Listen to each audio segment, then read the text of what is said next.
You guys asked. I can't get the K in the asked. It's like my 15th attempt. You guys asked, and Larian answered. There we go.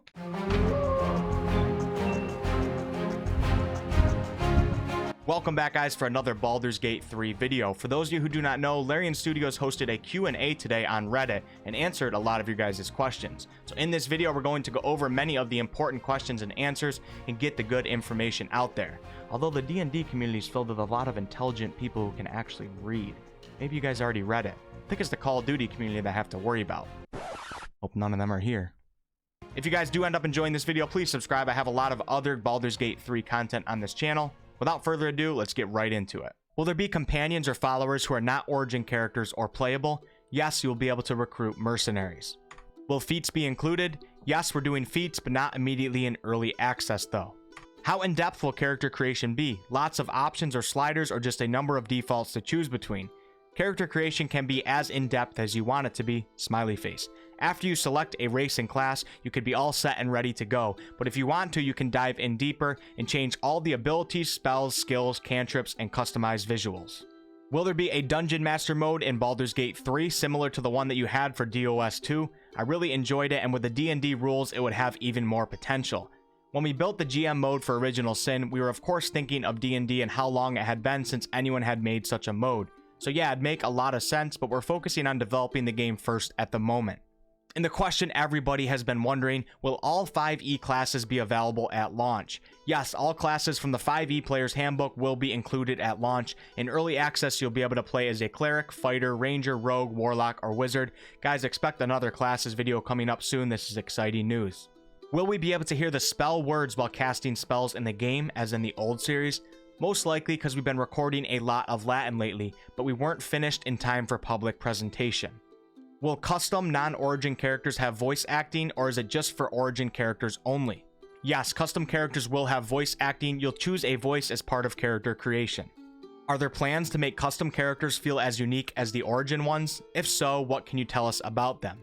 Custom characters are hugely important to us, and when you choose your class, race, and background, you'll already have made choices that have an impact throughout the game, both in terms of what you can do, how you're perceived, and what you know. But just as in the tabletop, it's what you do after character creation and how you choose to roleplay that character that will make your adventure and character unique. In many ways, they're more unique because you made them.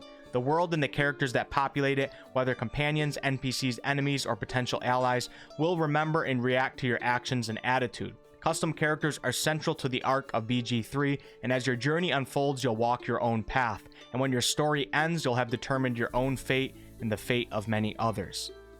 Here's another question that many people have been wondering. How will multi-classing work? Like 5e or modified?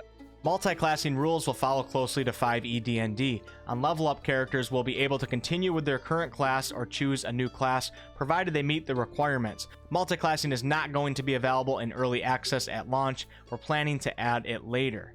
Reactions are a really important part of D&D 5e. A lot of classes have features that revolve around them. There are a ton of really important spells that are reactions, shield, counterspell, absorb elements, etc. Are you making changes to the 5e reaction rules? And if so, how are you implementing these crucial features and spells? While it's not going to be in early access immediately, the features and mechanics that allow a character to perform an action as a reaction will trigger automatically. The players will be able to control which reactions they want to enable in anticipation of enemy actions. Example, a wizard would disable their attack of opportunity but enable their shield spell, which will be cast automatically whenever the wizard is targeted by an attack or magic missile spell. Along those same lines, you have touted emulating the degree of player freedom offered in the tabletop D&D, but there are a few core battle mechanics that have not been shown off. Will grappling be a battle mechanic? Can you ready an action such as an attack or spell? Will extra attack work the same way that it does in 5e? Can you set spells, especially cantrips, to auto-cast every turn? Will ammunition and spell component mechanics be present? Wow, that's a lot in one. We don't have grappling, but we have shoving. Extra attack will work like in 5e, though a bit less limiting. You currently can't actively ready an action, but you can select which one of your reactions can trigger during the enemy turn. We're not doing auto casting. Ammunition is there for things that are special ammo. Spell components are only present on spells that require expensive materials as a balancing tool. How will camp work in multiplayer? Will we still be able to interact with each other? We'll demo multiplayer at a later stage, but the camp is certainly an important part of Baldur's Gate 3. There have been hints of other 5e sources being implemented into the game. Are you going to include materials from Mordekainen's Tome of Foes, Xanathar's Guide to Everything, and or other player materials outside the core materials of the 5e player handbook? Additionally, at full release, will all the content of the player's handbook be represented, notably subclasses and subraces? The handbook, monster manual, and Dungeons Master Guide are the base we are starting from, but we are taking material from other books too. What is your plan for magic items? Are you using the class magic items from existing D&D source material and or creating your own? Will we be able to design and craft our own magic items in-game? We're planning a mixture of magic items from published D&D materials and some homebrew items of similar complexity and power level. You have mentioned that the scope of BG3 is huge, but we do not have much to go off of. How many places will we be able to visit and explore? Will it only be a small part of the Sword Coast, or can or could we venture off to places like Neverwinter or to the south to see Am? Is it closer to an open world, or will it be closer to DOS 1 and 2, and that it's a large map that is sectioned into smaller areas? The small portion of the adventure we've shown takes place many miles east of Baldur's Gate, and the initial journey will take players along the banks of the river, correct me if I'm wrong, Chianthar, and surrounding wilderness and settlements, towards BG and the coast. You won't be walking the whole way to Baldur's Gate in real time, so there will be several large open regions. Later, you'll visit the city of Baldur's Gate itself, of course. Other places I'm not going to spoil for you because your discovery and exploration are a part of the joy. There's been a back and forth over the inclusion of origin characters in Baldur's Gate 3, namely how origin characters had a much more interesting story plot beats than player-made characters in DOS 2. Do you have any plans in place to combat this and give player-made characters more agency and story beats in Baldur's Gate 3? This is our campaign, but it's absolutely your adventure. The small amount of gameplay we've shown so far focused on one of our origin characters, but whether you roll a custom or origin character, the choices you make and the actions you take carry the same weight. In Baldur's Gate 3, origin characters are basically full-fledged companions that you can optionally play. Baldur's Gate 1 and 2 had companions with intricate, unique backstories and quests, and our origin system allows us to give you the choice of getting even closer to these stories by role-playing as characters that also act as companions. Even if you're not playing as an origin, you can explore their backstories and personal quests by having them in your party. Just as with custom characters, you're still deciding how those characters behave, how their stories unfold, and how they interact with the world and the party. Custom characters will see the world react to them based on their chosen race, class, and background. Creating a character gives a sense of who you are, but the heart of the game's reactivity is based on what you do after character creation. A very practical example of how custom characters are tied to the story is the fact that the game identifies and recognizes them as Baldurians. Given the importance of the city in the game, in its own way, Baldur's Gate is very much one of the game's protagonists or antagonists depending on your perspective and how events unfold. Making it the player's home makes the place and the stakes you're fighting for feel very personal. It should be noted though that the player characters from the Underdark or other places, Githyanki and Drow for example, have their own unique experiences and backstory in the world, as you'd expect. Will all possible companions be available as origin character options, or will there be companions available only as NPCs? We're trying to make all characters with backstory available as origin characters. Other than that, you will be able to recruit generic mercenaries and customize these. We're also planning to allow you to build a custom party from the character creation screen, though that most likely won't be present in early access from the get-go. The demo gameplay demonstrated a very strong buff to bonus actions compared to the 5e rules. This seems to break or make other aspects of the game less desirable, especially when concerning the balance of the classes. The cunning action from the rogue class becomes largely invalidated when all classes can dash, disengage, or hide with the bonus actions. Is this an issue that you're aware of, or has there been something lost in translation and that it's not an issue? We'd like to allow the players to combo small common sense bonus actions with full actions. From the mentioned, dash and hide still require a full action, while disengage is merged with jump as a bonus action.